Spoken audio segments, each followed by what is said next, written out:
We are Walking Dead, a podcast polarizing episodes of the Walking Dead universe. Sometimes we give you news, sometimes we slip in some laughs, but most time we go deep. Oh my god. In today's episode, we're talking all about Fear the Walking Dead, episode 5 of season 6, called Honey. That was amazing. Amazing. This is a special quiet episode of Squawking Dead. Squawking Dead after dark. Wait, Squawking they're almost Dead. all after dark. And you know what? This is a good exercise, okay? Can we make our points without shouting at each other and laughing hysterically? No, I don't think so. I guess we'll find out. In the beginning, I'm thinking this is kind of turning out to be a good, positive episode, right? Like things are going our way. I mean, this is kind of what I've been asking for, right? We need an upswing. Mm-hmm. We need to see our characters, win a few battles here, right? Just a few little victories to keep us, motivated to push on. And I think we got that here. We got Swati back, Dwight and Sherry back together. We found out who these masked people are.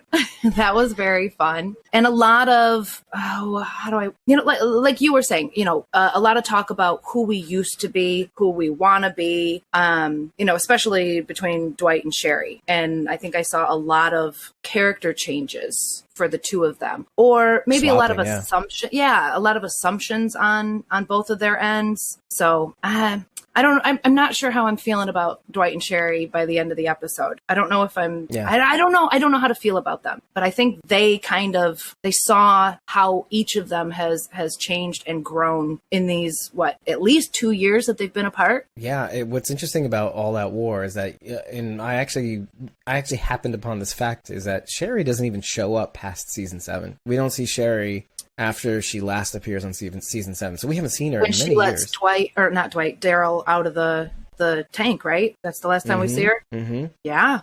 So it's quite interesting. Which, again, this could be like that second week of All Out War, which took 2 seasons. A season for every week of All Out War.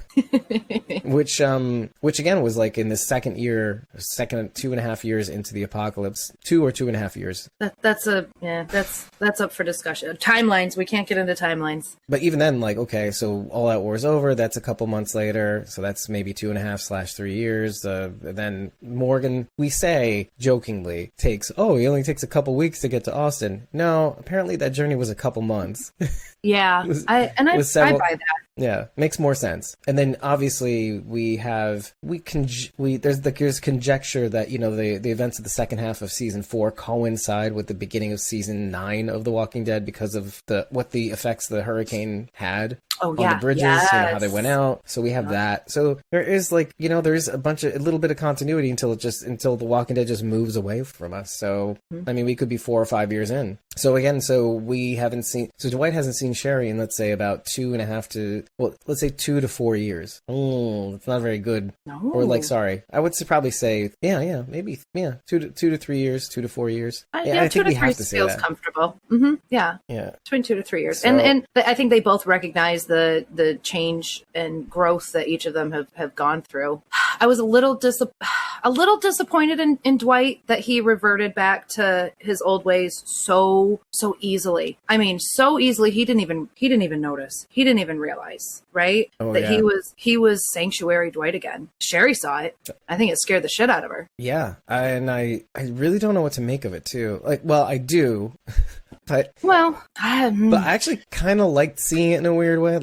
Obviously I like really nice guy Dwight. I was enthusiastic about it. A Dwight we've never seen before, ever, actually. And then when he slipped right into, Savior Dwight, that was jarring. But it was also kind of oh, that's interesting. It's showing a little bit of range. What does this mean in terms of the relation to Dwight and Sherry? I immediately thought of Hancock. Do you remember that movie Hancock? Yeah. At all with Will Smith? And how part of the premise of the movie movie is that two characters, the Will Smith character, Hancock, and this other character, this woman, when they're near each other, they actually are more mortal than they are superpowered, right? Mm-hmm. And I feel like we're seeing somewhat of the same thing here, where, you know, when Dwight and Sherry are together, and maybe it's just because they're not in sync yet, which is another thing that we can get through, we can go through. But when they are together, this is a feeling that I had, you know, episodes ago when we were talking about Dwight and Sherry. I was like, I don't know if this reunion is going to be all that it's cracked up to be because of where they are in life, how far that they've shifted between the time they left each other and the time and where they are now. I mean, because clearly Dwight's in this weird Zen, happy, you know, just taking one moment at a time kind of step. And then, you know, we don't know where Sherry's at. We don't know her journey. If she's willing to give up on Dwight, not to keep him safe, you know, and she's obviously had 2 and some odd change years to kind of grow or find herself, or, you know, and again, both of them being alone throughout this journey, but also having the idea of them in their pocket. Yeah, I don't know. I mean, it doesn't always shake out the same way for any given person when they're out there alone, you know, and they're clearly different people when we know them in The Walking Dead. Yeah. You know, one is more submissive and the other's more, you know, sneaky, still does what she wants to do.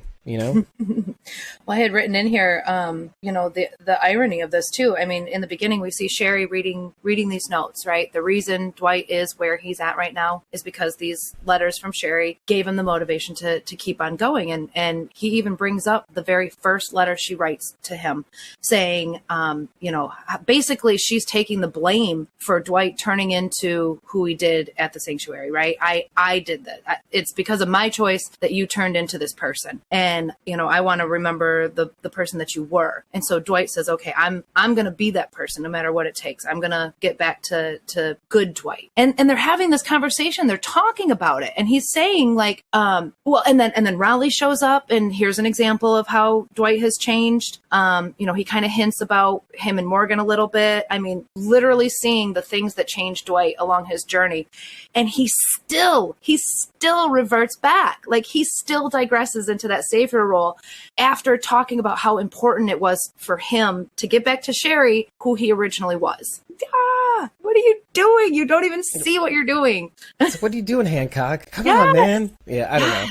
It's really difficult to tackle because, like, you know, where at first he says, oh, you know, these people are like my family, you know, and how do you just throw that away? I mean, but that's the kind of thing I want to drill down on a little bit more. But you mentioned the beginning of the scene, you know, beginning of the episode actually, where it zeroes in on that one symbol that is very interesting. Because we've seen it before, obviously, for the last several years, but we didn't really examine it. We've seen it on Alpha's belt, for example. We've seen it, you know, this is the Ouroboros symbol, the infinity symbol, and it made me immediately think of the end is the beginning. Which is interesting, because what the original Ouroboros was, a serpent or, you know, dragon or lizard eating its own tail. So, like, the end really is the beginning again. Okay. You know? Mm-hmm. Which is, so there's these themes that keep popping up and flashes, like subliminal messages just flashing in our faces every now and again. So I thought that was very interesting that it opened with that as well. Oh, same symbol on the bracelet from June's daughter. I didn't know that. Infinity symbol? Oh, I didn't know that either. That's really cool. Okay, so so it is popping up every now and again.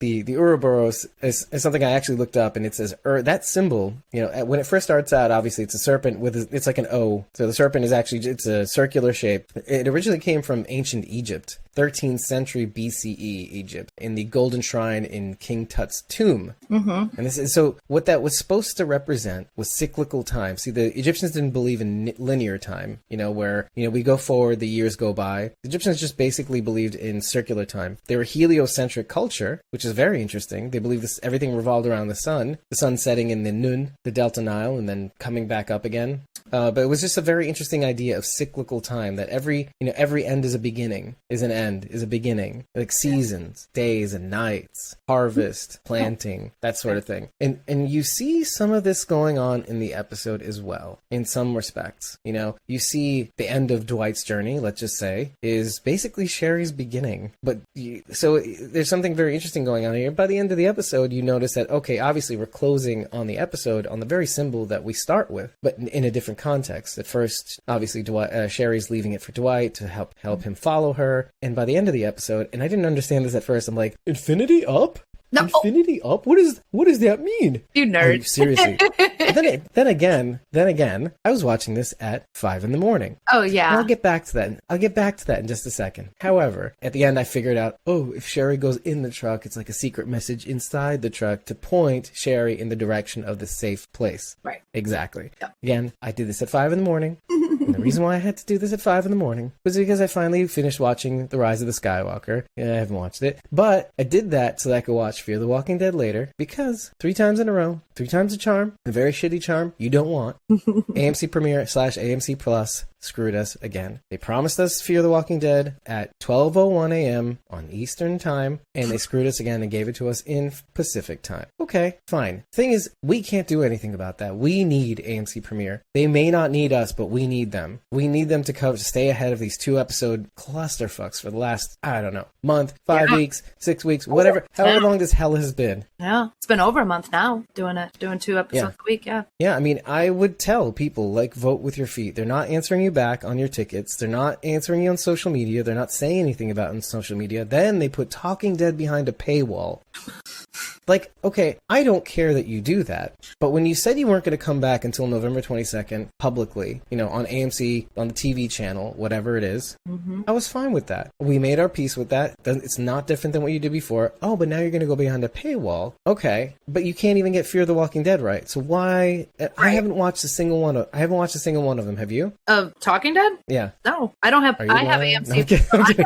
I have AMC Premiere. I don't have Plus. Okay, so let me explain what's going on here. And it's not even the Talking Dead thing that bothers me so much, but it's just the idea that, okay, just say what you're going to do and do it and then not go back. Well, AMC Plus isn't really available. Even in the US, it's not available everywhere, too. That's the additional weirdness. It's available on AMC, on Amazon Prime, Xfinity, and I don't know where else. If you pull up the page to see where AMC Plus is available, it's not many places. Oh. It may be more now that they've started, but I don't know. The half-assed rollout, the limited availability, not everybody can get to it. It's forcing people to really to download the shit online, and it's like, what is it for if you're not trying to make money? If you make things easier and available and on time, people will pay for it. People will want to support you. Right. If you're asking people to pay for something, you need to deliver the content. But I guess a bigger question I have is there a reason they're putting Talking Dead behind a paywall? Do they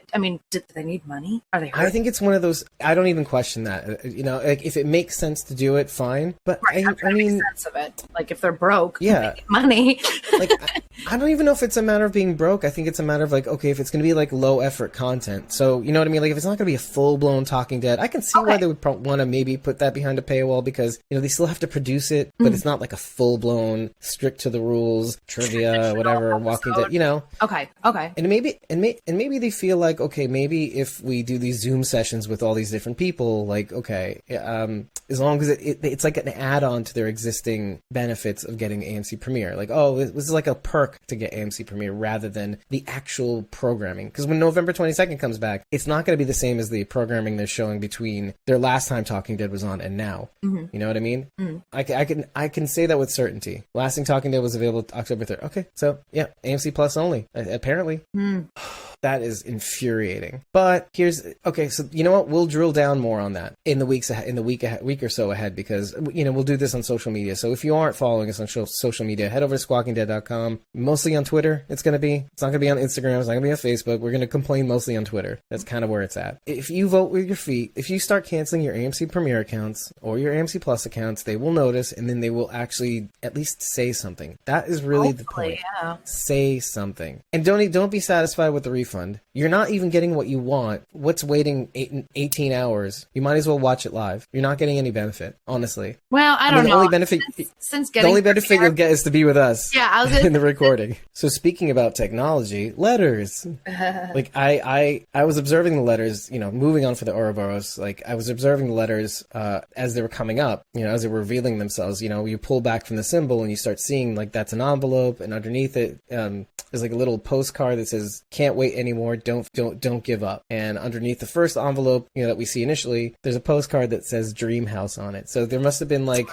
it's like Sherry just imagining her life with Dwight helps her move on and stuff like that. And I like that. That's kind of cute. Which again, it's like this weird end is at the beginning sort of thing where they're both in a certain place at the beginning of the episode and then are in the season of harvest by the end of it, where it's just like one is one way and one is the other. Like now Dwight is the one who is the one to be led and Sherry has to follow. Right. So there's this weird reversal of roles. That almost brought me to tears. And now that has to, like Dwight has to be the one saying, oh, dream house, oh, dream protected location, oh, I plan, whenever you're ready, I have this plan for our place, that sort of thing, like in the dam where you're not supposed to know about. Not really.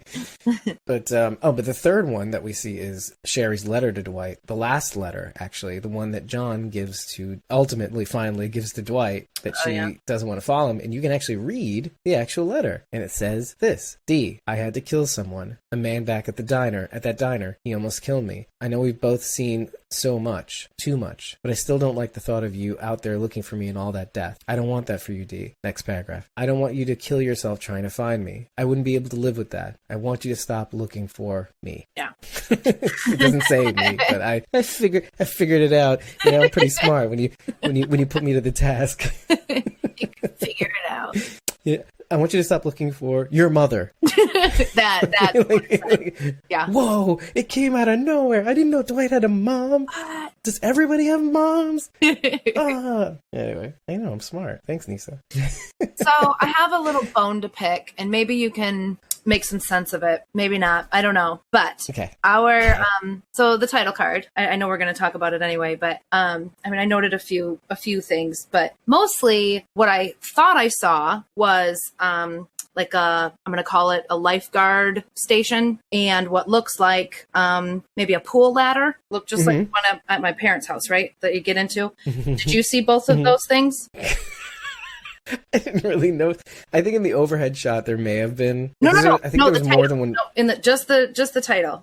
Oh, okay. No, I thought you meant. Did you see both of those things in the actual episode? Is what you were asking? No, right? no. Just in the title. Oh, okay. I wasn't. It looks like a lifeguard's. Like if you go to a community pool and the lifeguard is like up on that high chair, just watching everybody waiting to blow a whistle, right? Yeah. Don't run. Blah, blah, blah. Okay, so in the title card, it makes it appear that we're going to see a pool area, right? Right. But the masked group, they're at a skate park. That was not a pool. No, it's a pool. It's a skate park. I thought so too. No, I thought so too. And you're going to say that it's a pool because of where Dwight and Sherry are, right? With all the plumbing underground, all the pipes and the readouts and everything. Yeah. No, that's not why I was going to say that. Okay. No, because you get an overhead shot of the actual pool. Right, and that's how I realized it's a very quick shot. Right, and that's how I realized it's a skate park. You can see the metal bars on the side. Have you been to a skate park?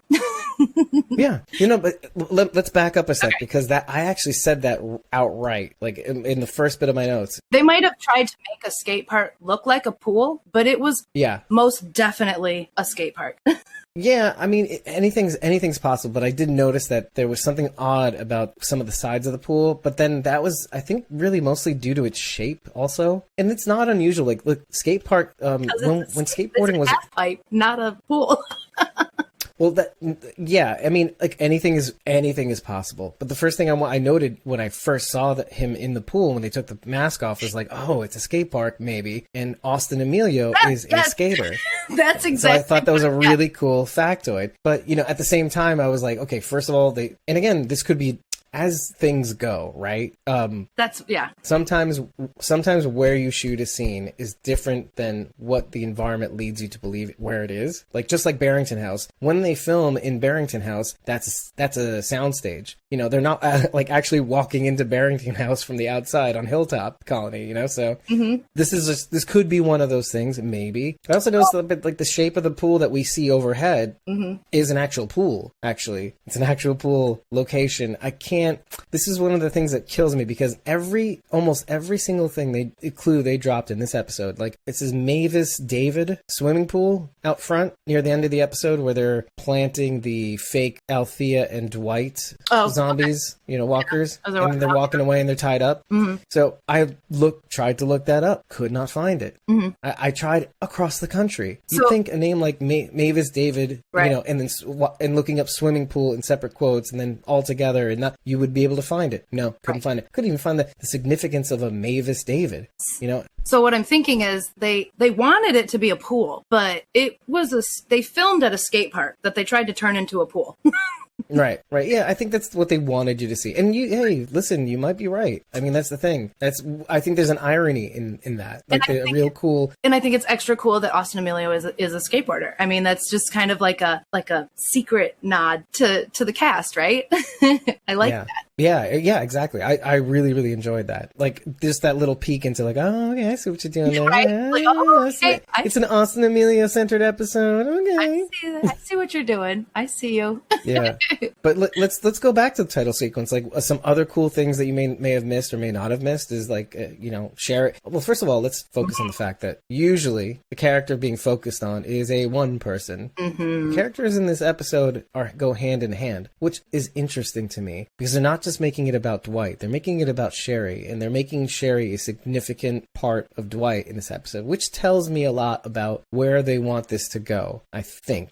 Maybe. When you do something like that, it says something about the character's either permanence, probably, maybe, or it could be misdirection. I don't know. Maybe. But there's something like grand and like statement when you do that in your title sequence. Like, oh, this is official and this is grand and this is what this is about. And it could be the one-off episode. This is what the episode is about. But I don't know. But maybe I'm putting too much on title sequences. But like one of the things you also see is like, Sherry has her mannequin mask in that opening title sequence. Mm-hmm. You kind of miss if you didn't watch it, and then the lone wolf in the background, which we will get into on the left, off to the left, the wolf. So I thought that was cool. But one of the biggest things in that title sequence, I think, in my opinion, the biggest noticeable difference is something I've been saying about every title sequence: the music is slightly different. This one's incredibly different. What were the two instruments that you heard in that title sequence? Oh, I don't know. I usually pay attention. Pick one of them out. I couldn't even tell you.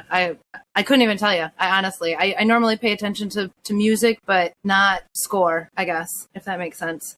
So one is definitely a bass guitar, electric. I don't know and here's the thing, I don't know if Austin plays the bass either. So that's interesting. Yeah, drums, there's some drums, Nisa. Yeah, nice call. It's not a sax though. It's a French horn. I actually made sure I was right about that by going to like just a couple of samples. Because the odd thing about a French horn is the French horn can mimic most instruments, even a tuba, even a sax. Not as much woodwind instruments, but can even mimic a trumpet too. It's a very versatile instrument, the French horn. I don't know what the significance of both those instruments are, but the fact of the matter is that when you listen to this intro sequence, it is remarkably different. It's still the same tune, and I'm wondering now what would happen if I started overlaying all of these different title sequence on top of one another to see what would it produce. Right. Maybe they all fit together. Yeah, maybe they'll all say something. Maybe like a film harmonic. Or I don't know about a message. It would be a really cool soundtrack of some kind too. That would be really cool if they all fit together. They were all different parts to like a bigger piece. Bittersweet Symphony. That's right, Randy. But what's really cool about that is that like it's kind of what they were trying to do with the opening sequences in 4 and 5 is that, well, they're kind of linear. They kind of give you the recap of the story, which they still do now, but in the previous seasons it was more like a linear thing. But in this one it's more of an overlapping thing. Well, now I wonder also what would it look like if we overlaid. So let's say we put like let's say since we have 7 intro sequences, we put the opacity of those videos at like, I don't know, 12%, I want to say is about right, 12 or 13%, then you actually lay the video on top of one another and see what happens. Because I like the idea of like all these different colors. You've got blue, green, purplish, red, and in this episode was also kind of like a bright blue, like an aqua, right? Yeah, I called it like a pale, very light pale blue. Yeah. And so what would happen if you put all those colors with all those different opacities on top of each other and see what would happen? Do the characters line up somehow? Do you know what I mean?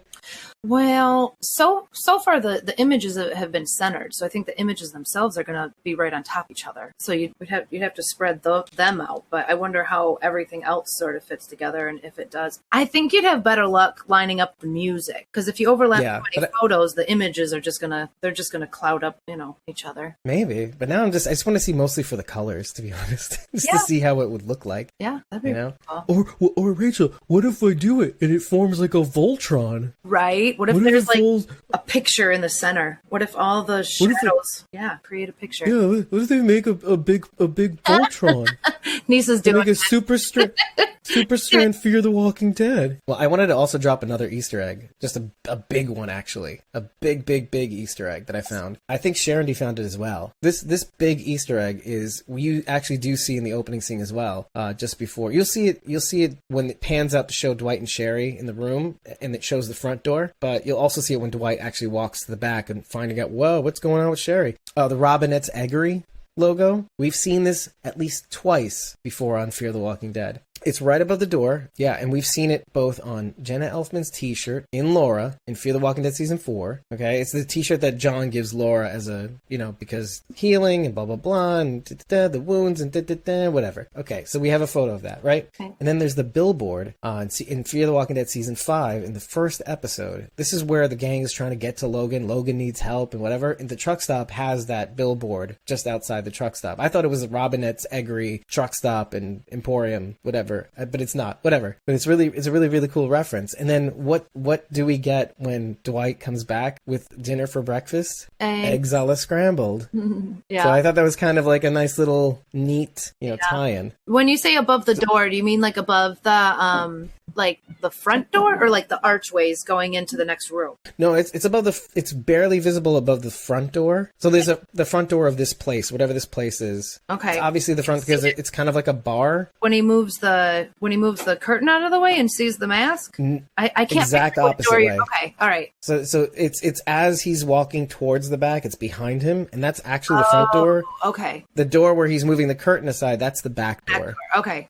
Yeah. Oops, no fork. Who's that? Sandy? Right. Oops, you gave me eggs, but you forgot the fork. I don't know, man. So that was cute, though. I thought it was cute. Well, I don't know about cute. I mean, she knew they were going to kidnap Dwight. I mean, obviously she knew he was going to be okay, but did you? I didn't really get the sense that this group had like a leader. Like I know Raleigh kind of came in sort of in commanding, but I don't really think, I didn't get the sense that there was anybody really in charge. I mean, I would have put money on Sherry, but that didn't seem to be the case. Yeah, I don't really think they do have a leader. I mean, they seem to kind of switch from leaders. Like at first it's Ozzy, then it's Raleigh, then it's back to Sherry. Right. Everybody's sort of giving commands. Like they all just sort of have a mutual respect for each other. That's nice. It seems to be generally those three, though, right? Yeah, they were the only three talking. Is there one more? Yeah, there's only three we know. And then there's that scary dude who was just silent and showed them Althea's video, and I was just like, dude, this guy's creepy. Right? Why he's so creepy, dude. Angry. So angry. I don't know about angry, but just like this just stern, immovable, stone-faced look as he just goes like this. He just wait. I have to explain what I'm doing, but at first I'm gonna go like this. First he goes like this. And then he goes back and does the same thing. When you do the same thing over again in the exact same way, and it was just weird. It's creepy. And so what I did was, for the audio users, holding up something with a straight arm in the exact same way, showing a video of Althea on a GoPro, suffering, first of all, finding them out, oh, I'm reporting back to Ginny, section A402, whatever, I don't care. But then, the next one is don't tell them what they said, Dwight, and then, but he's, all stone-faced and, I don't know. It's just creepy. And then, of course, the way he looks is obviously, he's not giving away any facial features, so he has his, little bandana, covering the bottom of his neck, and then draped down, and then also his mask is up on top of his head, so all you see is it's as if his face is actually a mannequin mask. Yeah, because he's that stone faced. That's what was creepy about it.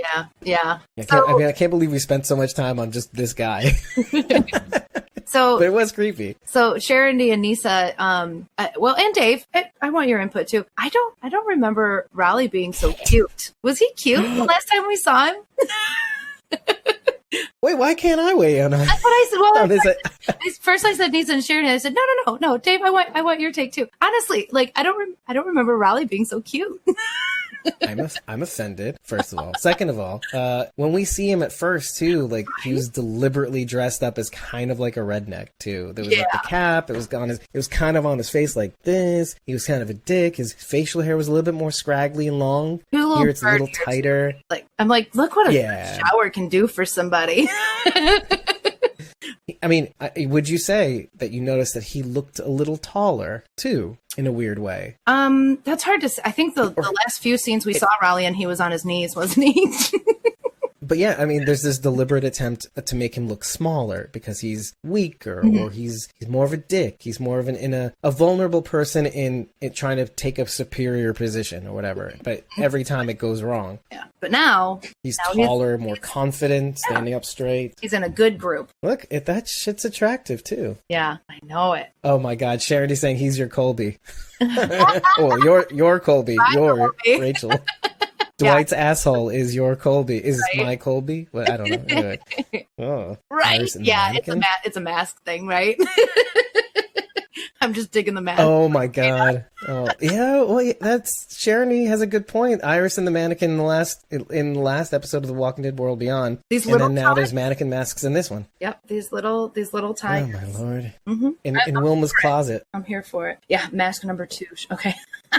I didn't know anybody's name, so they're mask number 1, mask number 2, mask number 3. Oh, there's Raleigh, there's Ozzy. Yeah, there's Raleigh Creepy Guy. Creepy Guy doesn't need a name. He just needs to be Creepy Guy. Mask number 2 is the one holding the GoPro. He's just called mask number 2. He's Stoneface. Yeah, Stoneface. There you go. Stoneface Steve GoPro. Yeah, and of course we have to read Charity's comment. I think Rachel just digs masks like Beta. Maybe. But Raleigh's is pretty cool. Yeah. Dwight goes to the back of the apartment and then sees the mannequin mask when he pulls the curtain. Did you jump scare? What did you do? What did you say? I'm here for what you did. It was exactly what happened in the preview. Like, I don't know how I didn't see this coming. Like, we watched it in the trailer. And then what happened? And I still screamed and went, fuck that! Nisa said, I yelled, fuck no. Right? And then he backs up and he turns around and there's 2 more right there. And I'm like, oh, shit! Which we saw in the look ahead a little bit. And then, and I have to out myself now because what we thought was, what I thought, I'm not going to put this on you, was a half undressed woman being carried away was Dwight.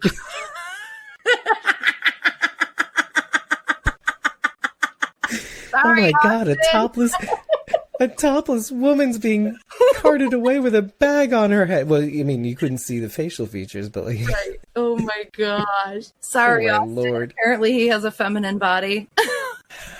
You know, I was going to ask if it seems like Austin Emilio is losing weight, or if he's just always been like that. Well, I mean, I know he's always been pretty skinny, or maybe they just did a good job of making him look extra scraggly this episode. I don't know. Maybe it's the first time in a long time we've seen him shirtless.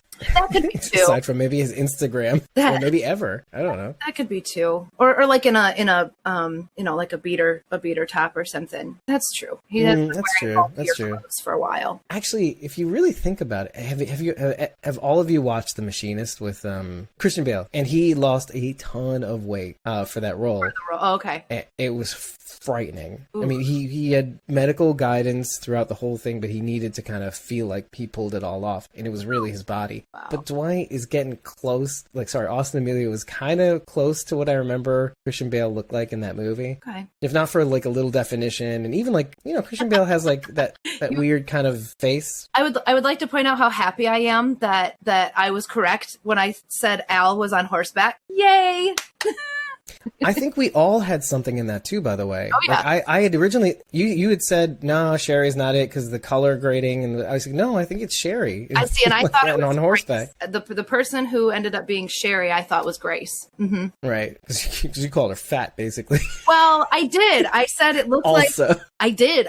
She was in your defense, she was wearing baggy clothes too. Right. And it looked like there could have been something in front of her, like a pregnant belly in front of her. And like the color was kind of weird and it made her hair look darker than what it really is. So I had my reasons for thinking it was Grace, but I was wrong. It's okay. It doesn't even matter right or wrong. It was just hilarious. Right. But I think we all had. Dwight was June, so we all had a little mix up there.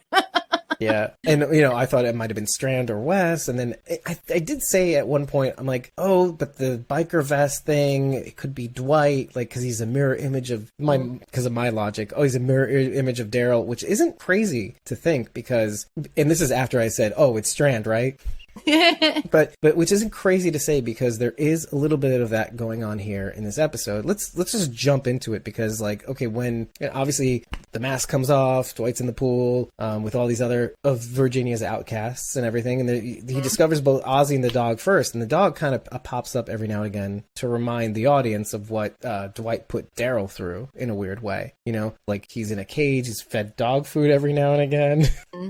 But even looking at Daryl as the wolf, this wild animal that can't be tamed. I did get seeing the dog there definitely put Daryl in my head, but not the time he spent. I mean, it should have. That's definitely the link there, but it just reminded me of dog. That dog reminded me of dog, and so then I thought of Daryl.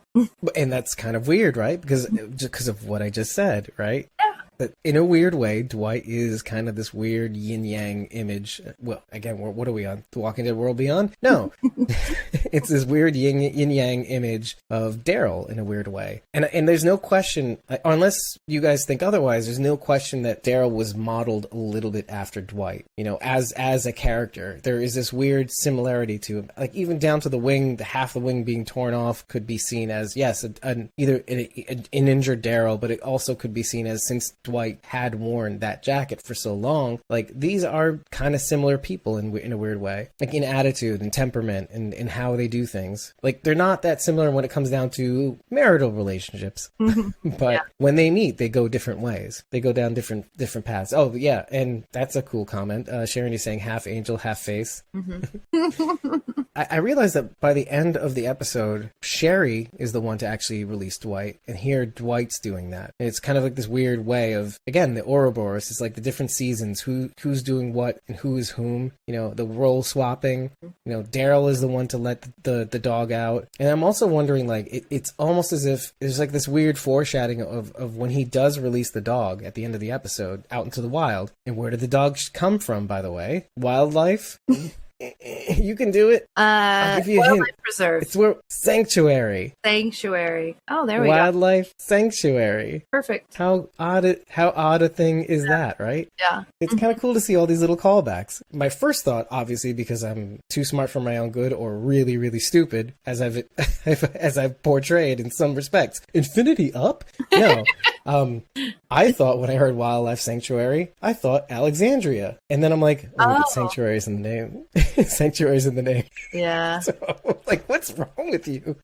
I missed that part. I just heard that they threw him a few scraps and he, the dog basically was following them after that, which is what I remembered when Dwight let the dog go at the end. And I'm thinking, I mean, do you really think the dog's going to go that far? These people have food. If I were the dog, I'd stick close to these people who've been feeding me.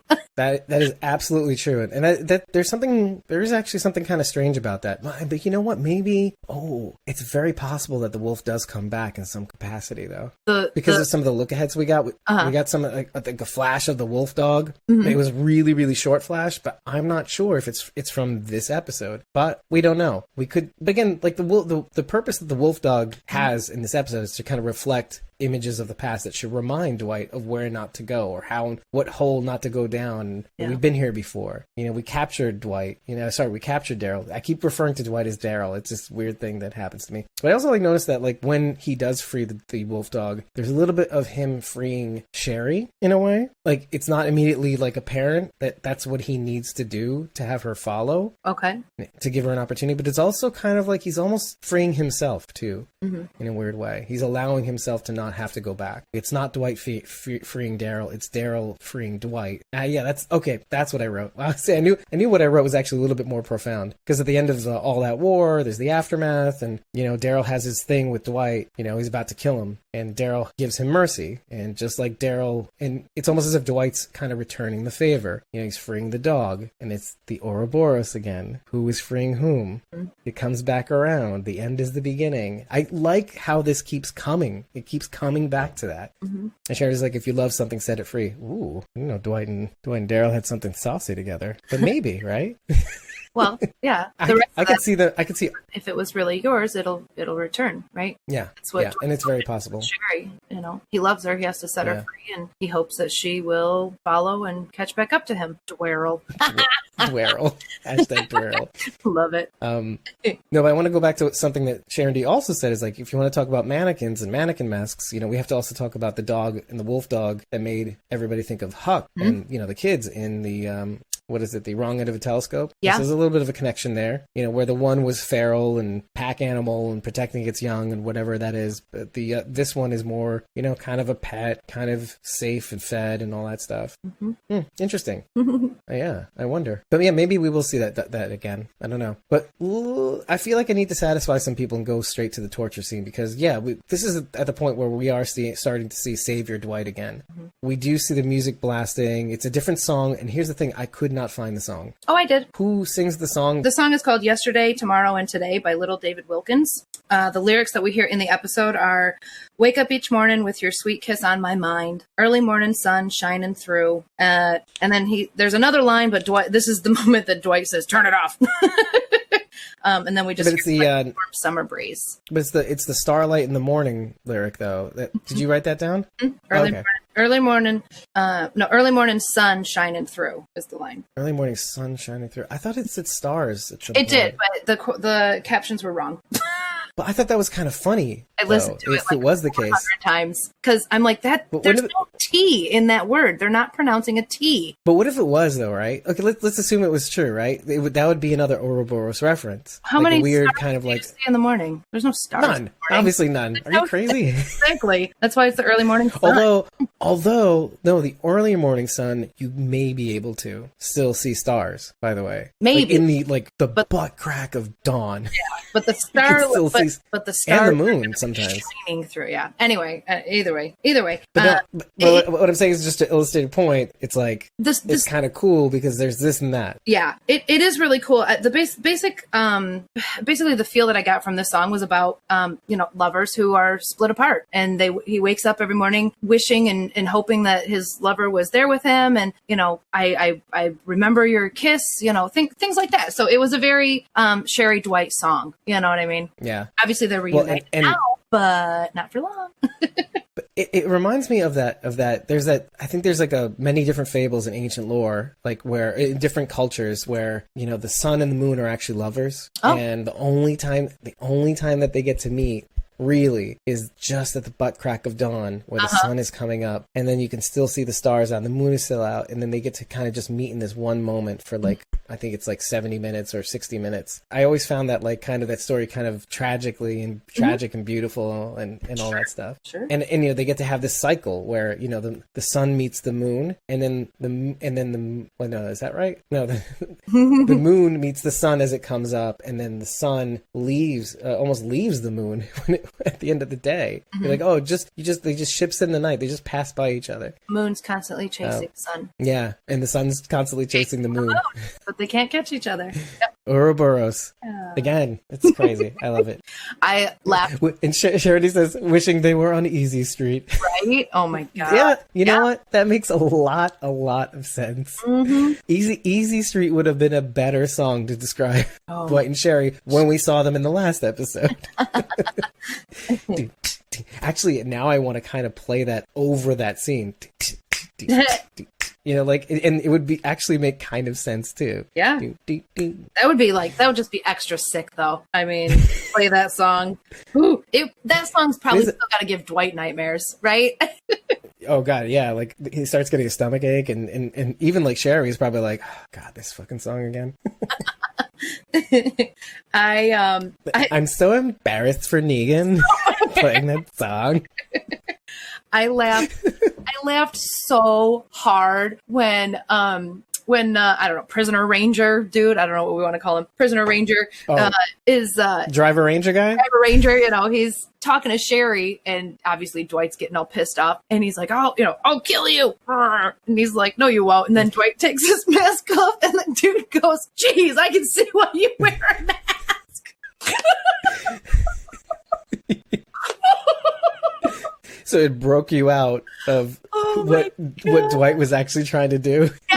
Yes. I almost wonder if like Dwight was that shook in the moment, like really. Oh, I laughed so hard, and I'm like, kill this man just for that.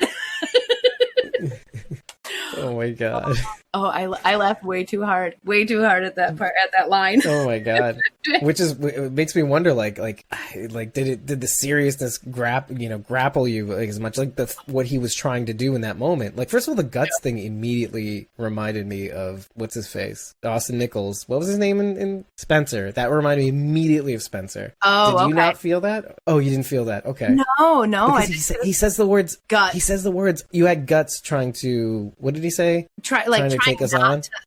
Trying not to spill, trying not to talk, or something along those lines. Took a lot of guts not to speak up or something. Right, to spill your guts. Here's some more of them. Here's some more. And I just thought, this is exactly why I thought of Spencer. The reason why he stabs him in the stomach to begin with is like, oh, it's like you have no guts, and he's like, oh, there they are. Whoops. Right.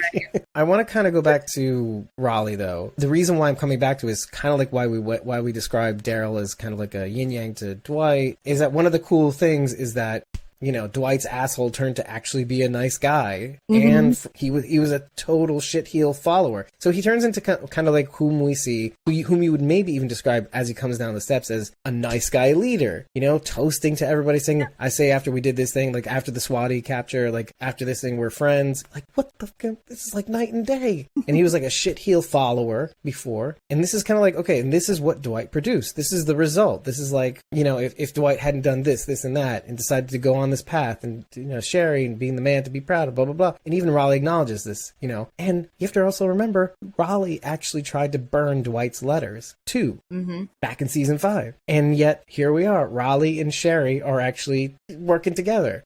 It's absolutely fucking crazy. I love that Raleigh's talking about Dwight to Sherry too, without even knowing who he is or what their connection is. Because he looks at Sherry and says, "This, you know, this is the guy that saved my life," and she's like, "Oh, you did that?" So obviously he's telling stories about what Dwight did. Which actually makes me think of another thing really quickly, because this Ranger driver guy, right? I did everything to try and find out who he was. Right. Reg, maybe. Who knows? But, like, Ranger driver guy mentions, part of the reason why he mentions the burnt face, and he goes, "Oh, you're the chess guy, the chess piece guy, right?" Yeah, the guy with the... Thank you. I was going to ask about that, because I don't remember that. Yeah. Okay, so in the videos, in Althea's videos, the promo video for the gang, about helping them and helping others and all that stuff, and finding more about themselves and all that stuff, Dwight is back to painting... Well, he's actually playing chess with Dan. Okay, and Charity's saying it too. Dwight and Daniel are playing chess. One of the interesting things is the guy says specifically, the chess pieces guy, choice words, because Dwight makes his own chess pieces. One, how do we know that? Well, as a matter of fact, in The Walking Dead, part of the reason why Dwight is caught as the mole by Eugene is because of the red paint on the backpack that they find, and the paint on Dwight's hands as he's painting the chess pieces red.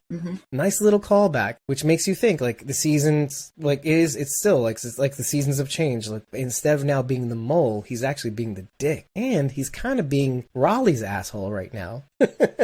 Right. Which I thought was kind of ironic, you know? And I think at that moment where he's grilling Ranger Driver guy, it's the first time that it dawns on Sherry that he's starting to act like he was, maybe even worse, with Negan. Like Dwight didn't really even talk that much when he was with Negan. He kind of just obeyed. Didn't really yell, didn't have to do anything, just kind of did his thing. I also wanted to, it's not even that funny. I was going to say, the way they took out the antenna on Swati, I just thought was, at first, on my first watch, of course, I'm delirious. I'm like, that's so fucking hilarious. They just kind of like, I noticed. I definitely noted it. That was the first thing they did, right? Take Step 1, take out communications. Step 2. But it was the way that it was done. That was the thing. The way that it was done was just like, bah. He just like just swatted at it, and this thick cabled antenna just fell down. I just thought that was hilarious. Yeah. Ultimately, Sharon D, that's the side that Dwight does go up. So why didn't they start on that side? Good question. Well, first of all, 1, to distract them so that Austin could take the right side. 2, to spend some of the ammo, get Okay. But it's like if you're on both sides and there's 3 people on one side and there's 1 on the other, who are you going to focus on? These guys, right? Mm-hmm. The 3 people. Yep. I thought it was absolutely genius, and I love the way Al's telling everybody like where exactly these guns are going to fire and how to stay out of the line. You know what I mean? I thought that was great. I'm like, yeah, of course she knows. She made it. Yeah. I made it a bastard. Right? Sweaty. I love how Ozzy even says to her too. He's like, well, how do you know all this? She's like, because it's my MRAP. I'm so embarrassed for you, Ozzy. I'm just gonna keep bringing that voice back. So you captured me, and now I have the information. Yeah, very nice. Nobody wears seatbelts. I thought that was notable. Nobody wears seatbelts in TV shows. Nobody does. No. So Dwight can just kick Driver Ranger guy out of the car just very easily, apparently. And the door was open. I thought that was straight. Yeah. Like the door was just swinging open. Well, let's remember one thing. Was it either Luciana or Alicia? Had that RPG in it, Swatty, and the door busted open. The door's never worked right ever since. Guys, come on. Okay, I'll take your word. I don't remember what you're referring to, but I believe it. I'm just kidding. It could be the case. It might not be the case, but I thought that could be an interesting callback if that was the case. So yeah, I'll allow it. Makes sense. There was a point that I was going to make though. I'm sorry. Okay, so part of the thing is that Driver Ranger guy actually saw the videos, but what I wanted to ask was if so many people saw these videos. So first of all, Ginny's Rangers have all seen these videos that Morgan and crew made, right? But I mean, at least Isaac, like you've said, it's gotten around. Mm-hmm. And so what I want to know is how does Sherry not see this video? And it's maybe the minorest of minor bones to pick, but I just wonder, right? Well, think about who. Okay, I wish we knew exactly the other mention of the videos in this episode, because so far the people who have seen the videos are Rangers or ex-Rangers. Right. Like Nisa said, Ginny might have had a movie night and showed everybody. So Sherry might she had a live watch on Zoom. Right. So Sherry might not know because Ginny probably drove around and scooped up all these tapes, right? Ginny now is in possession of all these tapes. And so her Rangers know about it, but nobody else might. That's interesting. Wow. And the very thing that might be the salvation for everybody living behind Ginny's walls is still in the wall. And yeah, well, that's interesting too, and you have to remember, they also used that footage to create their own video. They used their footage to create their own video to others to actually recruit people to Ginny's colonies, which I thought was interesting also. Oh, okay. Ginny's video, you mean? Yeah. Yes. They actually used their words, to make her video look way better, Yeah. Ginny made an edit, Nisa says. Okay. Perfect. So I wanted to ask you, because I could not make this out. Is Ranger Swatty driver dead? Ranger driver guy? Okay, so that's the thing. Is he dead? I was wondering that myself. At the end of the episode, when you see the walkers, fake walker Althea, fake walker Dwight, you do see a close-up of some walkers that are discarded at the front, like in the foreground as they walk away and walk around and all that stuff. Yeah. I wasn't sure either. That was the big question. If anybody has any idea of that, if anybody has any opinions on that, I have a 4K, 3K screen, so I can see certain details, but I wasn't 100% certain. See, I was confused. So when Sherry tells Ozzy, lock Dwight up, he's not coming with us because I don't want him turning back into this guy. We see Al already in that room, and she's actually kneeling down by the driver's head. And I can't tell what she's doing. If she's like checking to see if he's alive, or she doesn't have. It didn't look like she had a weapon in her hand, but he didn't really look like he was moving either. Well, the first thing they say in the scene is that he's still out cold. Driver Ranger guy. Okay, I missed that line. So he is still alive. So not dead. this point anyway. Yeah, but then at the end, I'm wondering, when you see all those bodies, who are they? Is him. Ooh. Yeah, maybe. I don't know. But he could be used later. I don't know. Yeah, I agree with Nisa. It's not going to be wise to let him go. I don't think they let him go. I don't either. No, I don't think so either. There's just no way. Sharon D says, I think they mention him later. They say something about they took off with the other driver. I thought they meant Sherry. I thought they were talking about Sherry taking off with Ozzy and Raleigh, I guess, and the other masked crew. Masked mannequin. Well, Virginia's outcast is what I've been calling them. I really want to call them mannequin masks. Okay.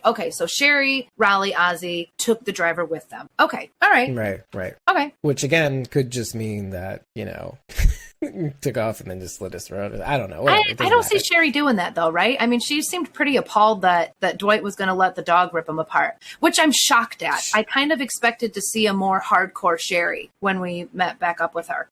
Well, no, this is going to be the interesting part. I think Sherry is not happy that Dwight is turning into this person. I don't think Sherry has those same reservations. I think there's something about Dwight coming. Yeah. Okay. Because what does she say at the end? You have to make it so hard. Where it was easy before for her. I mean, she killed a man. One of the letters that I read in the beginning was, I killed a man. I don't want you to follow me anymore. I'm going down a place you cannot follow. I actually remember saying this when we were covering it last year, when John actually gives him the letter finally, after holding it back. She says, this is who I am now.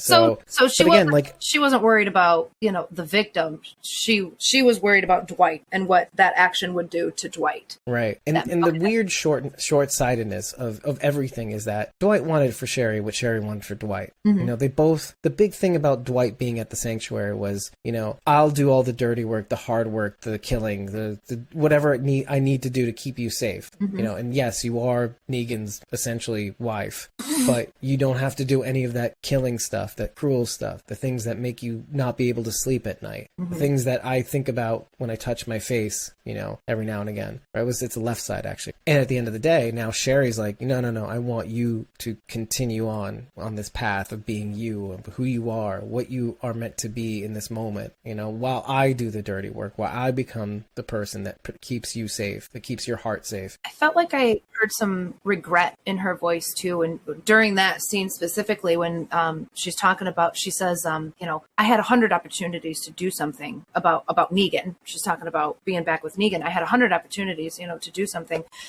So this is maybe now her taking charge, saying, like you just said, hey Dwight, take a seat. You don't have to get your hands dirty anymore. I got this. I failed before where I had a chance, and I'm not going to fail again. I'll get my hands dirty this time around. But Dwight want her to. Right.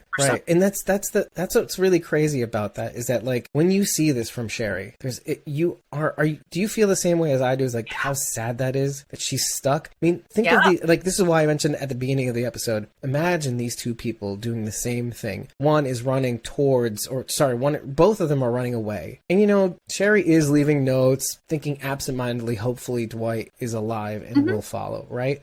And Dwight's thinking the same thing as he's following the clues. Like, okay, I don't know where this trail ends, and it does end with that letter where she cuts off communications, and then he's just working on a women of prayer. But both of these people ended up in different spots. I don't even know if I mentioned this fully in the show, which was like how interesting it is that Sherry ended up being Dwight, ended up being exactly what Dwight wasn't supposed to, was trying to move away from. And then at the end of the day, Dwight is the very person he wanted to become, or he wanted to try to at least become, to be ready for Sherry. They both took different paths. I killed a man. I'm going somewhere where you cannot follow, where I don't want you to follow. And so Sherry also says, so John, there's some John parallels. He's willing to give up his morals and ethics to have June, much like Dwight was willing to give up the person he has become for Sherry. And he says, I felt so bad for her because this episode showed how traumatized she still is because of Negan. I kept mentioning in my notes, she's trying to go after Virgin Negan. I mean, Virginia. Frigid Negan. I think you're absolutely right. I mean, you see that struggle when she's in the Swati and Dwight's there trying to stop her, and she says he can't get away with it. Like, she's back in the sanctuary. He can't, somebody has to stop him. He can't keep getting away with it. And I'm thinking, who's he? I mean, obviously, she's talking about Negan, but I mean, she is there. She's mentally back in the sanctuary. That was, that broke my heart once I realized what kind of state of mind she was in. Right. And at the end of the day, a lot of that is brought up like tenfold. Like, Dwight is merely the catalyst of things she's already been thinking of. Sure. But when Dwight comes back, it's like now it's all she can think of. When she sees Dwight, she automatically thinks of Negan. Well, yeah. But I wanted to finish Sharondy's thought, which was, on the John parallel about maybe giving up his ethics just to kind of be, to have June again. She says it mirrors June because she was worried that John would find out that she wasn't the person she fell in love with. Yeah. So Sherry, in some respects, also mirrors June. Yeah. This is a common thread between all the couples that we see on this show so far. I mean, Morgan and Grace, Dwight and Sherry, John and June. It loosely, Alicia and Strand, very loosely there. They're not in a relationship. Well, they're not in a relationship, but they still have, they still want to, well, Strand says anyway that he wants to be someone that Alicia can look in the eye, rather he can look the closest thing to there's like this closest thing to like a Daryl Carol relationship that you can have on, Yeah, I don't see anything romantic between those two, but there's definitely a deeper bond. Transformations, being who we are has definitely been a reoccurring theme all season long. Who are you? Who are you going to be? Who did we used to be? Who do you want to be? That's definitely been a screaming neon sign this whole season. And then calling back to who you used to be, only to change into something that you've never been before, that resembles both, all the totality of who you've ever been. Mm-hmm. Yeah, because it's not just transformation, like, into something else. It is, but it's still like, I appear to be who I used to be, but I still am that person who changed. Mm-hmm. It's a big change. It's a big change. I'm the person who's gone through the transformation, and here I am. I was this, I was that, now here I am. Metamorphosis. Perfect way to, yes, exactly, Sharon. Yes. Yeah. Yeah, but metamorphosis into something that resembles who I once was, but retains the lessons I learned to get to where I am, but also I'm also something completely different. It's weird because it's like, who does that person become? What does that person look like? Even though it resembles who you once were, has the lessons of today, who does that become? How does that translate to the real world, right? Yeah, that's what we're watching now. Who are all these people now? They're all going to be beautiful butterflies. That's right. They're all going through some heavy shit right now. And I feel like this is the perfect way, the perfect opportunity to just drop in. What was Sherry's? What were the words for Sherry's promo for this season? And those promos where it blurs into the person, and then in the back there's red letters. Oh, like when Morgan is like, the past is dead, or the past is dead. Or you're dealing with somebody else now.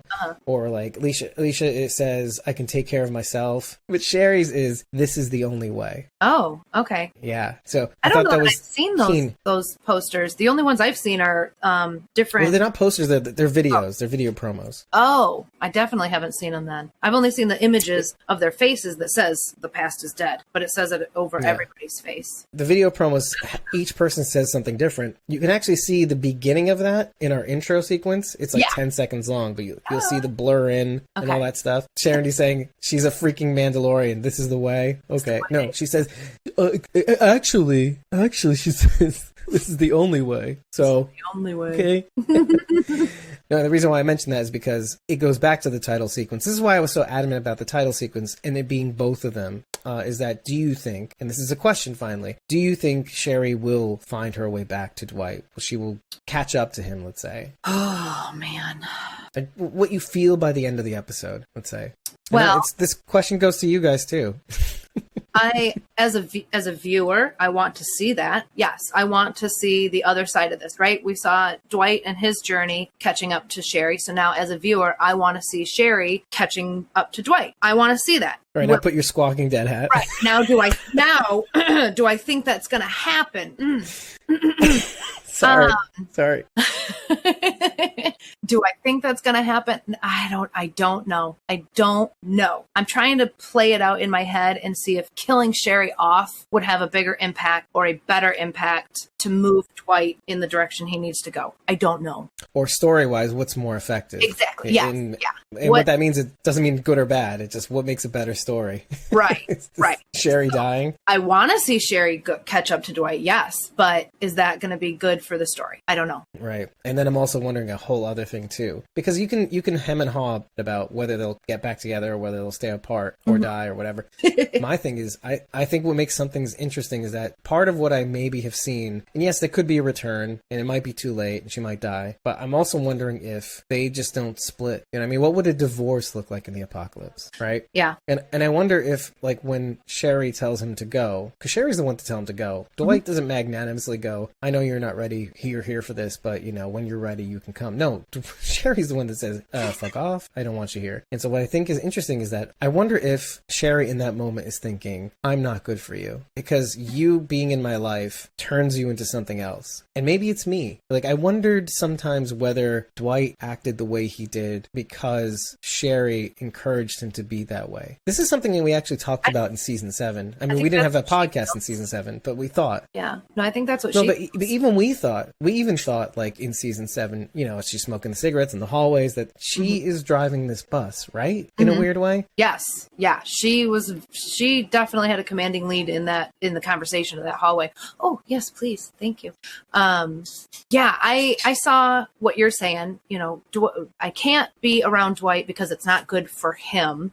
And I also like what Nisa's saying. She is still very much traumatized over what happened with Negan. And I think seeing Dwight brought all that back. And I don't know if that's something she's going to be able to get past, right? Every time you see Dwight, you think of Negan. Kind of like what John's going through with June right now, right? Every time he looks at June, he's going to think of Janice. Sherry might be thinking, look, I'm not good for you and you're not good for me right now either. I don't know if it'll always be that way, but right now, yeah, they're kind of toxic for each other. Yeah, like, talk about tainted relationships, though. I mean, it's like a return here. It's like we're in the same spot as before. But, you know, it kind of makes me want to go back to, you know, first of all, like, some of these callbacks, like Morgan actually saying out loud, hey, you know I don't die, Dwight, right? Right, yes. But I love that.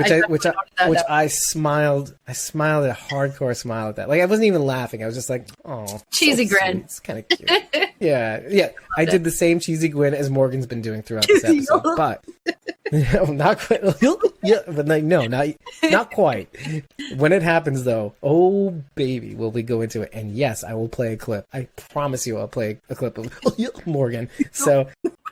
But there's something very important we need to go through because it's a huge ass callback, okay, back to season 5. And Dwight, having been indoctrinated himself into this idea that we have to strike Virginia now, we have to take her out now, and, you know, obviously doing this for Sherry more than he is doing it for his friends at this point. Not even doing it for Sherry's safety, because obviously Sherry isn't even involved in this whole thing. You know, he's doing it to make her happy, and that's it, and that's scary. But he has it out with Morgan. And Sherry, and this is like literally the moment where Sherry wants him to stop, and Morgan gets the whole interrogation thing to stop with his axe, his bow axe. And then Dwight leaves the scene, has a conversation with Morgan on the side, says, dude, right is what got us here in the first place, Morgan. And this calls back the exact conversation they had last year in season 5. And Dwight says in that conversation, that's right, but see, I've already been on the wrong side of taking what people need. You know that. Like, he's talking about Virginia, you know, taking what people need. You turn off your conscience, your heart. When that happens, it's harder to turn back on. So now we're just going to have to live our lives looking over our shoulders? Tell me, please, how this is going to end with them. Morgan goes, I have faith in people, in everybody. I have to. We're just getting to know each other, and I already have faith in you, Dwight. If they come at us, we redirect. We try and make something other than a fight. Dwight says, we need a little bit more than that. Morgan goes, I think you said it. We're not doing careful. We're doing right. And so, Sharon, but we come back to that very conversation because I want to bring you back down to when Sherry's deciding, fuck these guys, they're about to take out Swati, our only means of kind of striking back. You know, the TNT trying to say, I lied about taking out Swati. Like, you could literally burn that shit down, like, or at least take out its steering column. They take in Morgan, they take in Althea, they're in binds, and then Sherry drops a bomb on Dwight saying, you cannot be a part of this. It's not like, I know you're not committed, but I don't want you to go down this path because you've worked so hard to be a better man. This is, I'm translating, right? So she locks him up as well with driver ranger guy, and Morgan has the talk. I spent so long. This is his response to him because he's a shit, you know, because one of the things that Dwight says at the end of the spiel is that you would do the same thing for Grace. And I think part of that's right and part of that's wrong. Part of what's right is that he would do the same thing for Grace if she asked. I think part of what's wrong is that Grace would never ask. I don't think, in my opinion. Right. Grace would. He's like, yeah, Grace would never do that to him. If she did, he would. He would. And that's why he says, shit. He knows Dwight's exactly. Right. He knows Dwight's right. Sharon tells, something tells me we're going to lose Swati this season. And Nisa says, I thought exactly the same. What's interesting about that is how, with all the references going back to season 8 and season 7 and all that, I remember clearly in season 8, that first episode, how the RV came back finally. This is the same RV that you know, you have in the top of season 7, just after they did the execution scene of Glenn and Abraham. This is the same RV that was in the beginning of the series. I mean, probably not the same, but like the representation of this vehicle that takes them everywhere, that takes them to these different places, and you know. And then like I remember in that first episode of season 8, how like I wrote "Rip RV" because it was the thing they used to bust into the front doors and use the RV to kind of like wreck their walls. And I'm wondering if Swati gets the same kind of treatment. Like Swati's used to carry like a shit ton of explosives on its chassis and used to take out Virginia's walls or something, some sort of fortification or something like that. And I thought that would be kind of cool, you know what I mean? Like going out the same way the idea of the RV went out.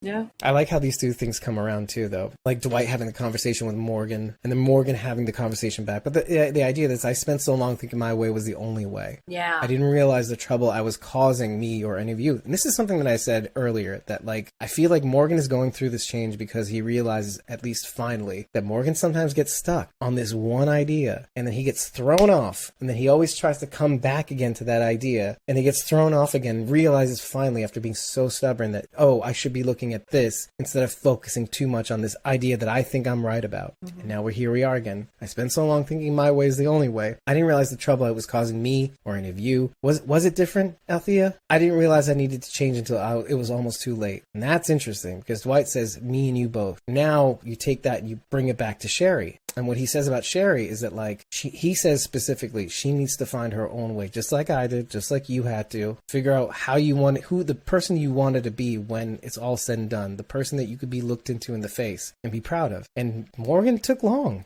You know, it took a really, really goddamn long time.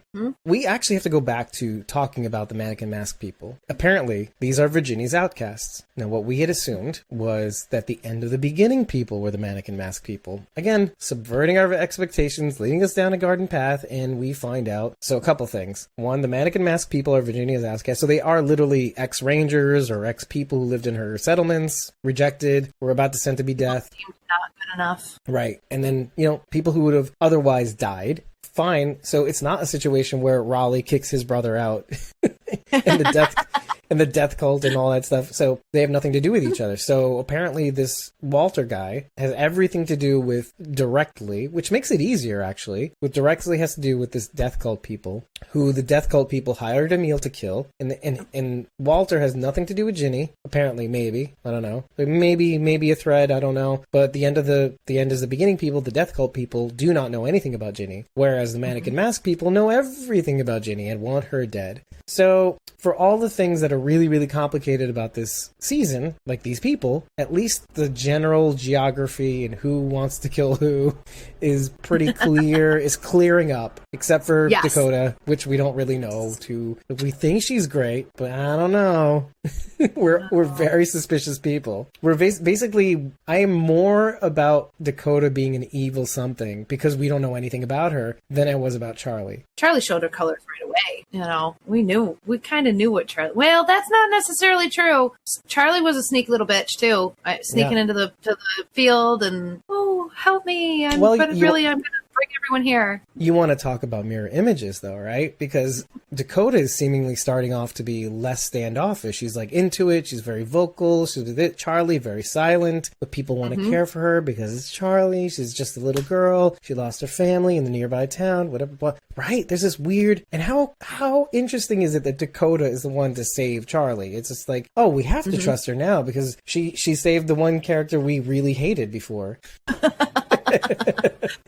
However, wouldn't it be something that, like, you know, Dakota is actually way, way, way worse than Charlie could have ever imagined herself being, you know? And but speaking of Charlie, I've got something very, very big. When Raleigh says Virginia ain't with them, Hill is standing around waiting for, you know, I was going to say Austin, waiting for Dwight and Althea to show, you know, after radioing them, like, where the fuck are you? Anyway, so Dwight says to Sherry, you know, after this didn't work out right, you know, you had to make it hard. But like, she says, well, before she says you have to make it hard, and they walk away. He goes, it's not going to work out the way you think it's going to. And I thought to myself, I've said these words on this show so many times, and specifically, and this is like a big moment for me. Morgan says this exactly to Nick before he dies. He says this, you know, they're both sitting together, they're talking about karate, and he's like, oh no, it's not karate, it's aikido, and he gives him the Morihei Ueshiba, the art of peace, you know, and Nick's thumbing through it, and, you know, he's like wondering, you know, exactly, the art of peace, good for you. You got it. Nice. So he's like saying, you know, they have to pay this and that, blah, blah, blah. They, you know, for what they did, my mom, etc. And he just tells him it's not going to go the way you think. And he sees Ennis's El Camino, and he's like, you know, he sees Ennis's El Camino, and he's like, I have to go after it. Ennis goes into the silo. He's putting some things away. He's like squirreling some things away. This is, again, after the fall. You have to remember, we're in the present now. It's dark, it's blue, and all that stuff. It's gray. Nick kills Ennis, and, you know, Morgan doesn't follow. You know, it's kind of like the Silas thing. I won't stop you. But anyway, or the Carol thing or whatever. I won't stop you.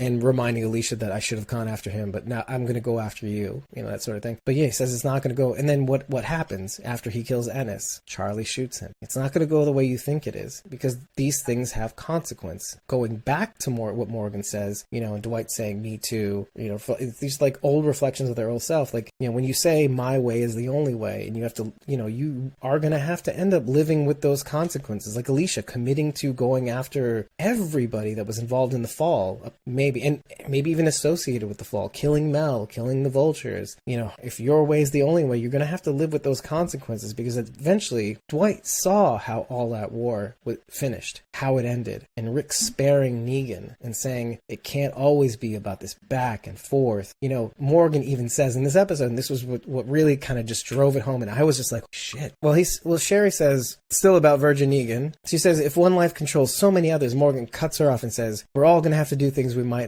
not have done before. But I've been through a war that took too long to end and took too many lives. And so was your husband. Our friends are still inside Virginia's communities. I'm sure you got people that you care about who are there too. If you strike and it doesn't break your way, you'll be putting them in a lot of danger. And it's like Alicia. It's like Dwight. It's sometimes like Daryl, or sometimes like Carol. Like sometimes when you're just too focused on it has to be my way, it has to be my plan, it has to work. And if it doesn't, like Felix, they have to be alive. No, right. But if you get too stuck, man, Morgan was stuck on redirection, on not killing people, etc. You know, like seeing the best in people and doing your best to make the impossible possible. Well, you know, sometimes that shit doesn't work out. It was really nice to hear Morgan admit that too. I can't think of too many times where Morgan admits that his way is not the only way, or his decision was a wrong one. Sharon says it exactly right. It was like, you know, which led to my favorite line of the first half of season 4. I stepped aside for your brother. This is talking to Alicia. Morgan talking to Alicia. I will not step aside for you. Yeah. Like one of the coolest things about all of this is, like, you know, when it's all said and done, and we actually take a look at Morgan for just a half a second, just to give you a little bomb. At one of Althea's first lines to him when she, you know, she's finally released. It's like, it's my swatty. Okay, bye. Okay, I'm so embarrassed for you, Ozzy. Yeah. So then you see in the next scene, you realize I'm gonna have to interview you about that weapon. Or sorry, right? I'm gonna have to interview about that. Now I was like thinking, the weapon, the outfit, both. Right. And she's like, right? It probably both. I think, you know, the weapon is most noticeable, but yeah, probably both. Yeah. But I think Demetrius Gross wears it better, but anyway, because it does look a little better. Yeah. It looks a little goofy on Morgan. Morgan says, you can ask me whatever you want once we get settled. And again, I love this idea of not hesitating with Jenny and Dwayne, not holding back from smiling, not holding back from going, and like not holding back from like saying what's on his mind and how he feels. And then to top it all off, like the idea of him like, oh, I'll take whatever you want. I'm Morgan Jones version 16.0. Yeah. Oh, okay. Now we're gonna get the same thing. So I'm pretty sure Rufus is with Rachel and baby Morgan. Yeah. Protecting the Bloodhounds, protecting the gang. Or maybe he left him at Humbug's Gulch. This is the other thing that I was wondering about, was like, because he was on his way to Humbug's Gulch. Now, what happened there? What is he doing? Does he have the scent? Does he not have the scent? Oh no, was he on his way to? Yeah, he was on his way to Humbug's Gulch. Yep. So I wonder what got him to stop. It's very interesting. Well, he got T-boned by the spray painters. Oh, that's right. The end is the beginning, guys. And maybe he was on foot from here on in. And then if he was, oh man, I don't know. So there is a little bit of a gap. Yeah, that's true. And we don't see the vehicle again because he's on horseback when we see him. Although I don't think that crash would have totaled his car, especially considering they hit the back end of his car. He should have been fine. Yeah, I was thinking the same thing. Unless the axle was fucked up. Well, that back tire was messed up. I mean, you do what you can. It's not like you're going to get stuck in traffic, or like even if the axle does fall off, I think you'll be okay. There's nothing around for miles. It's Texas. Right. It's flat. Yeah. You know, we do see at the end of the episode, Nora and Lee, again, the office dwellers, Dwight and Althea and Morgan take them to Morgan's safe dam place. And I thought that was kind of cool. They're finally preparing this place, making it safe. Morgan warns them, it needs a lot of work. Right. But they're in a better place. They're not put in a vulnerable position, I just think that might actually bear fruit. This is kind of like building Convoy again in this weird way. Mm-hmm. But they're staying put this time. Yeah. Don't move floors. You're fine. Right. No, I like it. And I like the idea that the community is getting bigger. And by the time Morgan does round everybody up, there's really going to be a home to go to. Yeah, maybe. Yeah. And it's funny, for all the jokes. Everything works out. Well, for all the funnies that we were making about how the mid-season premiere with Althea's tapes in season 5, like that, the first episode when we came back, episode 9 last year, was like, it feels like more of like an Office, The Office, like how they were going back and forth. There was like interviews and stuff like that. Yeah, right. Yeah. Like, and here we are with people who lived in an office, and I feel like we're rife for Office jokes, or maybe like funny. Althea tapes. So I hope they play with that. There's something funny about that idea that maybe they go through with that. That is funny. And Sharon says that's what she said. It is what she said. What do you mean? I did want to say one thing about Raleigh. I was actually hoping he'd be more shocked with Dwight, because for all the growth that it seems like, this is just from observation, that Raleigh's been through, it's almost as if Dwight is Raleigh's asshole. But it's all about perspective. We've always said that about this show. I mean, if we started this show with somebody else as our hero, it would, the people we think are heroes might not be. Oh, Raleigh and Sarah. Ooh, hey, I mean, I'm here for that. Now that Raleigh's cute. Yeah, right? Oh, he took a shower. He's looking good. Took a shower. He's all groomed. Like his hair is cut. I kind of got the impression Sarah wasn't straight. Oh, excuse me? Are you genderizing Sarah?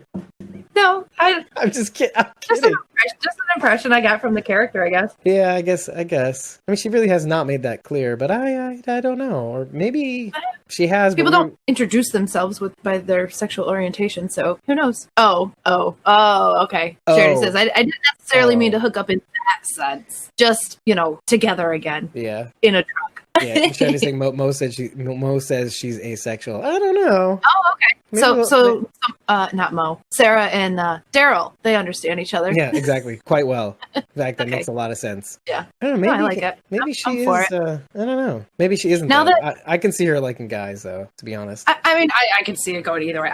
To be totally honest, but I don't know. Now that Raleigh's not an asshole anymore, maybe they'll give us a few little chuckle scenes between Sarah and Raleigh. That would be fun. I'm so into that. But then again, we haven't seen Sarah yet. That makes me nervous. Or Grace, for that matter.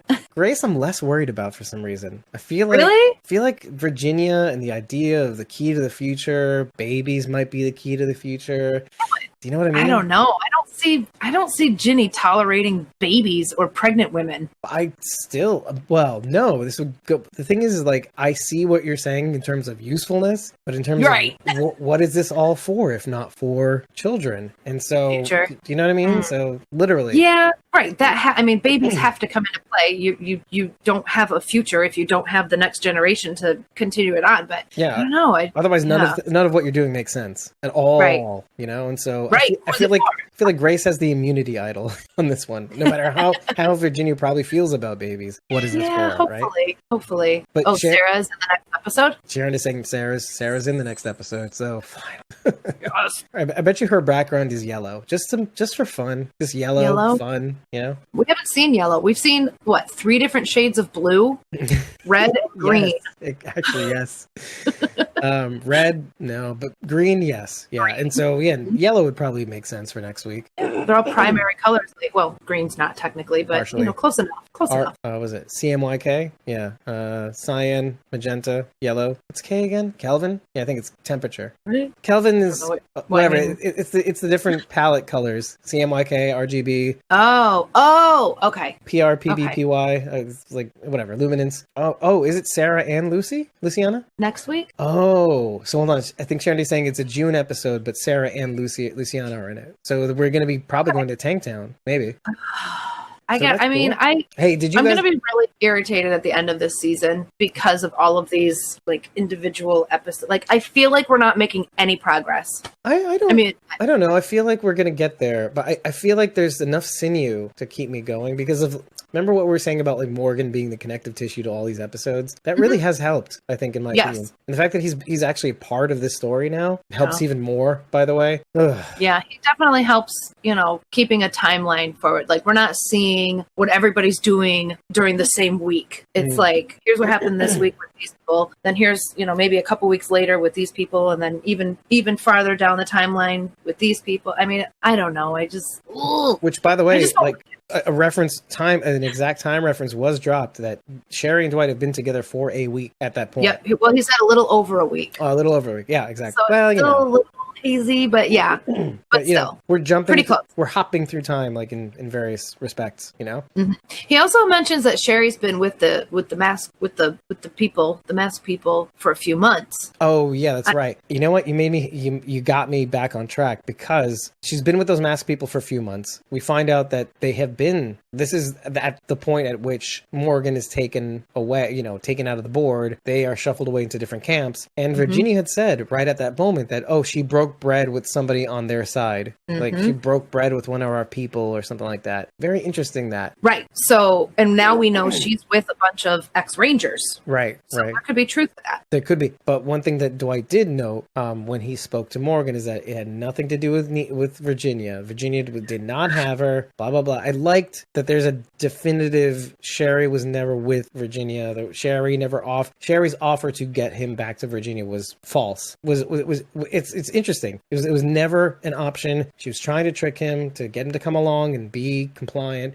He never went for it. He ran away, heard her on the walkie. Maybe. I like that. I like that because in some respects you think you could take Virginia at her word. It's weird that I think that way, and then John thought that way too. It's one thing to get them to comply and come along and blah blah blah. There's no reason for Virginia to really lie, and yet she lies, and she lies probably a lot. Now I wonder how much. And again, just for the hell. And it goes back to kind of our obedience and authority thing, where you will just automatically regard somebody that looks like an authority figure with some form of authority. I don't know. Again, why? Maybe I just have a crush on Colby Minifie. All right, let's move on.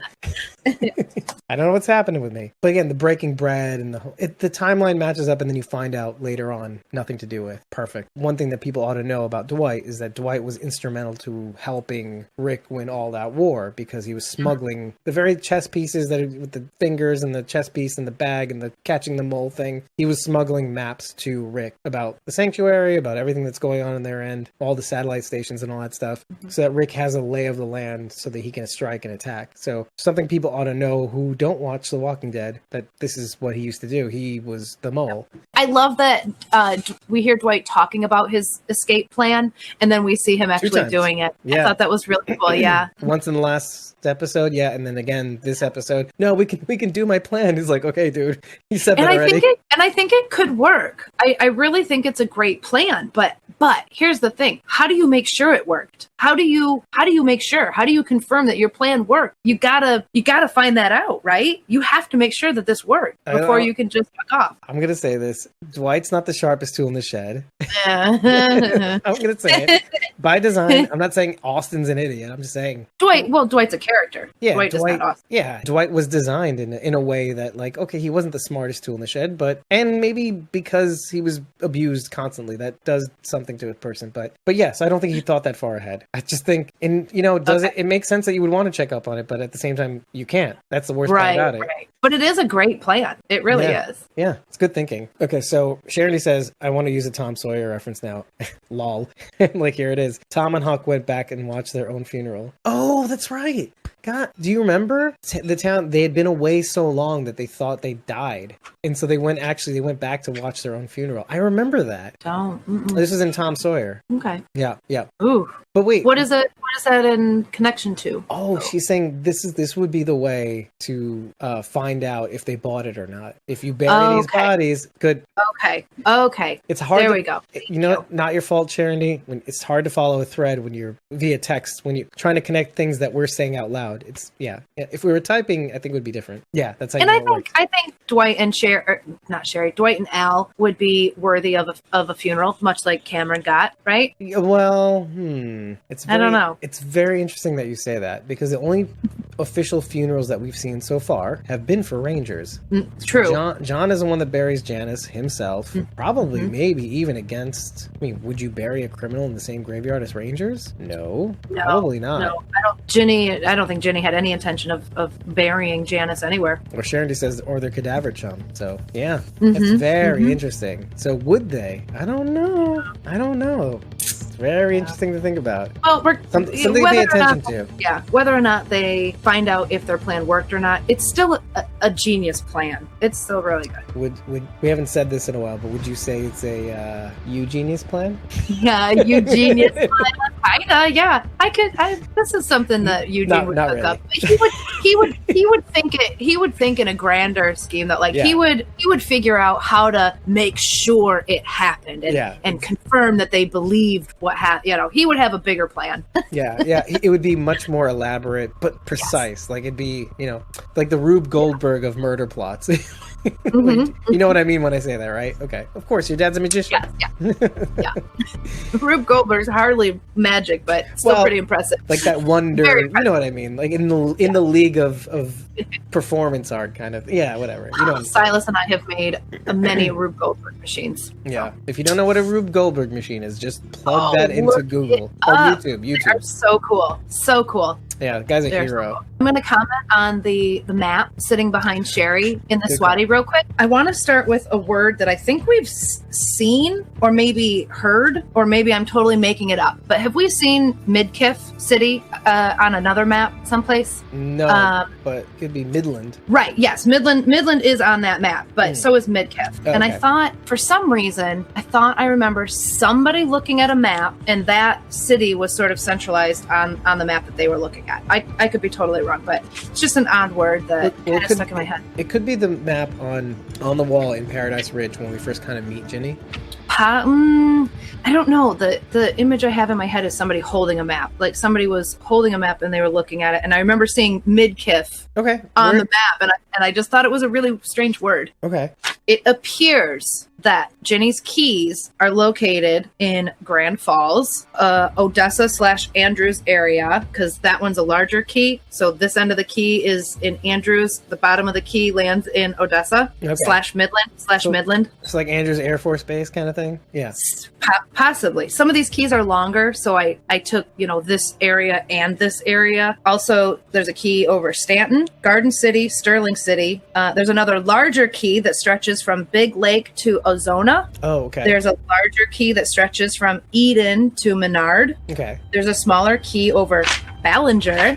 Oh, interesting. Which is funny. My maiden name is actually Bellinger, so right. I just for people who don't know, you're right. I forgot to mention that. Yeah. I'm like, and nobody knows why I'm owing.